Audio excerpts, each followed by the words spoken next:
La historia del descubrimiento, la conquista y la colonización de la América española contada para todos los públicos. Esta es la propuesta de nuestro invitado, Henry Kamen, historiador británico y autor de varias obras sobre la historia de España y de Hispanoamérica. Él vive en Estados Unidos, pero hoy está aquí con nosotros para presentar esta obra dedicada a los más jóvenes, una pequeña joya, pequeña historia de la conquista de América. Aquí la tenemos. ¿Qué tal? Bienvenido al programa, señor Kamen. Hola, buenos días. Bueno, este es el primer libro que usted decide escribir para edades más jóvenes. ¿A qué se debe este cambio de rumbo, si se puede decir así? Bueno, cambio de rumbo no, precisamente porque, bueno, se lo hizo gracias a la invitación de la editorial de hacer un libro para niños.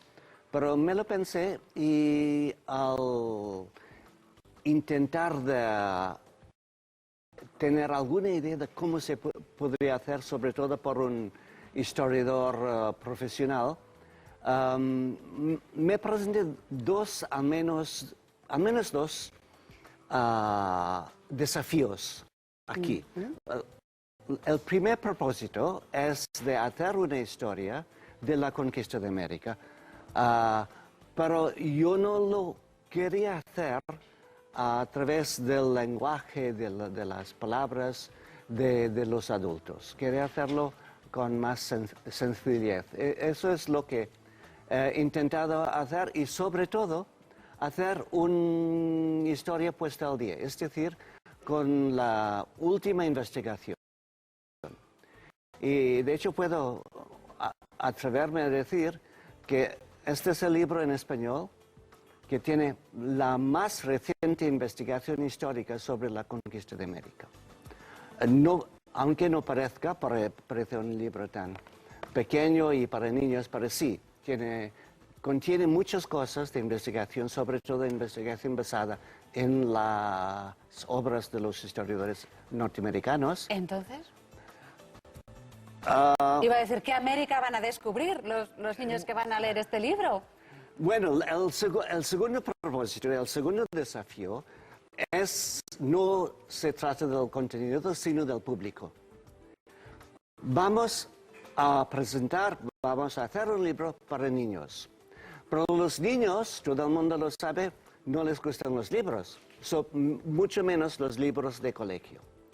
Entonces, ¿cómo puede un niño leer este libro con satisfacción en un colegio? Un día yo tuve la buena idea de imitar un poco la obra de Antoine de Saint-Exupéry, Le Petit Prince, y yo pensaba, ¿por qué no inventarme mi propio Principito? Entonces, en cierta forma, el público participa en este libro, porque en estas páginas sale un Principito que me hace preguntas, que cuestiona cosas que yo estoy diciendo o haciendo, y así a través de él espero que los alumnos de colegio tengan un poco más de identificación con el libro. Es decir, no es como si fuera un texto exterior, sino una experiencia vivida a través de este. Es usted historiador. Nos Sí. está contando la historia de una forma determinada. Mirando al pasado, ¿qué hizo que los europeos se atrevieran, en este caso, a viajar al nuevo mundo que Colón descubrió? Sobre todo, la respuesta es muy fácil, sobre todo por la curiosidad. Porque tenían curiosidad por estas nuevas fronteras, de la misma forma que hoy en día tenemos curiosidad por el universo y los cometas que van volando por los aires. Entonces, tenían muchísima curiosidad, pero mucho más porque el desarrollo de la emigración de los europeos a América tardó muchísimo tiempo, casi 30, 40 años para formarse. Pero mucho más importante al final fue no solo la curiosidad, sino las riquezas que unos cuantos habían descubierto en América. Y claro, si un pobre de Europa se puede hacer rico viajando un poco al otro al fin del mundo hallar tesoros desconocidos allí. Entonces, esos son los dos motivos principales de los europeos. Y no solo de los españoles, sino de todos los europeos. ¿Son estos conquistadores catalogados como héroes descubridores?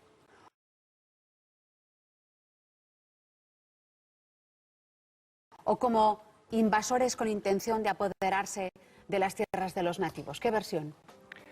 La versión, bueno, de hecho todas las versiones, porque hay conquistadores interesantes, hay conquistadores buenos, hay otros malísimos, pero una cosa que sí que no hicieron nadie entre los conquistadores era conquistar, porque era poca gente, pocos hombres.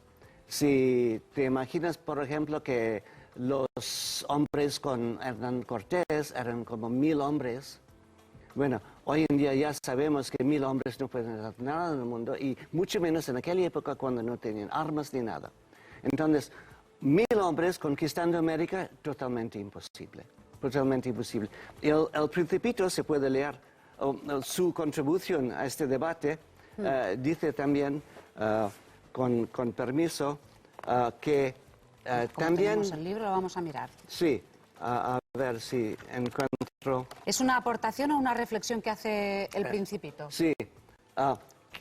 Después de la descripción que hago de la caída de la Ciudad de México a los españoles y los indios, el Principito, ¡qué historia tan terrible!, dijo el Principito. Así que en realidad fueron los otros indígenas los que acabaron con el imperio azteca. Cortés y sus capitanes solo ayudaron a dirigir las operaciones. Es decir, que él participa en la conclusión, porque yo había explicado que realmente fueron los 300.000 indios que realmente llevaron a cabo la conquista, no los 1000 españoles. Porque los 1000 españoles se enfrentaron a una ciudad de 500.000 de aztecas. Imposible. Entonces, sentido común es lo que presento aquí. El Principito se da cuenta enseguida de lo que realmente pasó. Y en sus propias palabras se ve que un alumno es capaz de llegar a una conclusión en base a los hechos. Con un espíritu crítico en ese sentido, ¿no? Siempre crítico, sí. Porque usted se ocupa, bueno, desde 1492 empieza a mirar hacia lo que ocurrió después, una vez sucedió la conquista o sucedió el descubrimiento del Nuevo Mundo, y se centra en el siglo, ni más ni menos que en todo un siglo después de la llegada de Colón a las Antillas. A partir de ahí es cuando podríamos decir que se va construyendo la época dorada del Imperio Español, según su opinión, o cómo juzga esa época.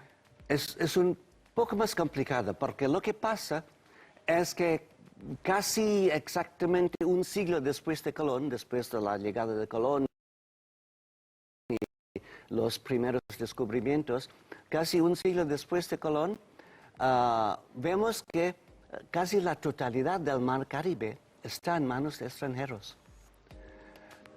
Todas las colonias más importantes en el Caribe son de franceses, de ingleses, de holandeses. ¿Y los españoles dónde están? Casi fuera del Caribe, porque ya están asentándose en Perú y en otras partes de la tierra firme de América. Es decir, exacto, el mundo va cambiando y América también. Mientras los españoles entran en América del Norte, no mucho porque había pocos, y en México y en una parte de Chile. En el resto de América, los extranjeros están ocupando el territorio. Y al final del día, un siglo, 2 siglos después de la llegada de Colón, encontramos una América que realmente no es una América española, sino una América de todos. Yo sé que en los manuales de historia de españoles, los españoles salen de primera línea de importancia. Y pasa igual en los manuales de historia de los ingleses. Dan mucha importancia a la presencia inglesa, pero nunca es así en la realidad. Todos participaron en una gran aventura. Además de lo que cuenta usted, los españoles, pues bueno, fueron los pioneros, podríamos decir, pero detrás llegaron países europeos, vikingos, chinos, y también, pues, para muchos llegaron al continente incluso antes que Colón. ¿Qué puede decir usted sobre eso? Casi nada, francamente, porque son rumores, son posibilidades, son hipótesis. Y hipótesis no sin sentido, sino hipótesis razonables. Pero sí, es muy probable que los chinos fueran primero a América antes de los europeos y antes de los españoles. Y no tardaron mucho en llegar, porque medio siglo después de Colón había miles y miles de chinos en México. Tenían toda una colonia china dentro de México. Todo el mundo no lo sabe, pero sale en este libro porque tiene la investigación más reciente. Claro, claro, claro. O sea, usted actualiza Sí. una serie de información que quizá mucha gente no sabe, ¿no? Además de tierras y ciudades, otra cuestión. ¿Qué otros secretos se descubrieron en aquella época? Cuéntenos. Bueno, hay tantos secretos. De hecho, buena parte de los secretos quedaban escondidos a los mismos españoles. Por ejemplo, los españoles nunca llegaron a Machu Picchu. Nunca llegaron a Machu Picchu. No sabían nada de Machu Picchu. Fueron los primeros descubridores de Machu Picchu, eran los americanos, en el siglo XX. Y muchos otros secretos, que también, si no me equivoco, también el Principito tiene una opinión sobre todo esto, porque ¿Y sobre Colón? ¿Sobre Colón? ¿Los secretos de Colón? ¿Hay algún secreto que nos pueda contar que no se sepa que ha descubierto usted? No, yo no sé nada sobre Colón porque nadie sabe nada sobre Colón por el mero hecho de que nadie sabe dónde está. Porque después de su muerte volvieron a enterrarlo en 3 o 4 o 5 sitios. Y hoy en día, por ejemplo, Sevilla reclama el honor de tener Colón, pero también Santo Domingo tiene el honor de tener Colón, y también Habana de Cuba tiene el honor. A lo mejor hay 3 colones y no lo sabíamos, pero yo no puedo opinar porque eso es parte de la complicación de lo que pasó en la historia. De lo que ocurrió y de cómo quedó, ¿no? Sí, que quedó bastante complicado. Pero hablabas de lo no descubierto durante la gran época española de la colonia. Había muchísimas cosas no descubiertas. Bueno, pues recomendamos la lectura de este libro, Pequeña Historia de la Conquista de América, que debe leer todo el mundo, el Nuevo Mundo y el Viejo Mundo. Señor Cayman, gracias. Muchas gracias.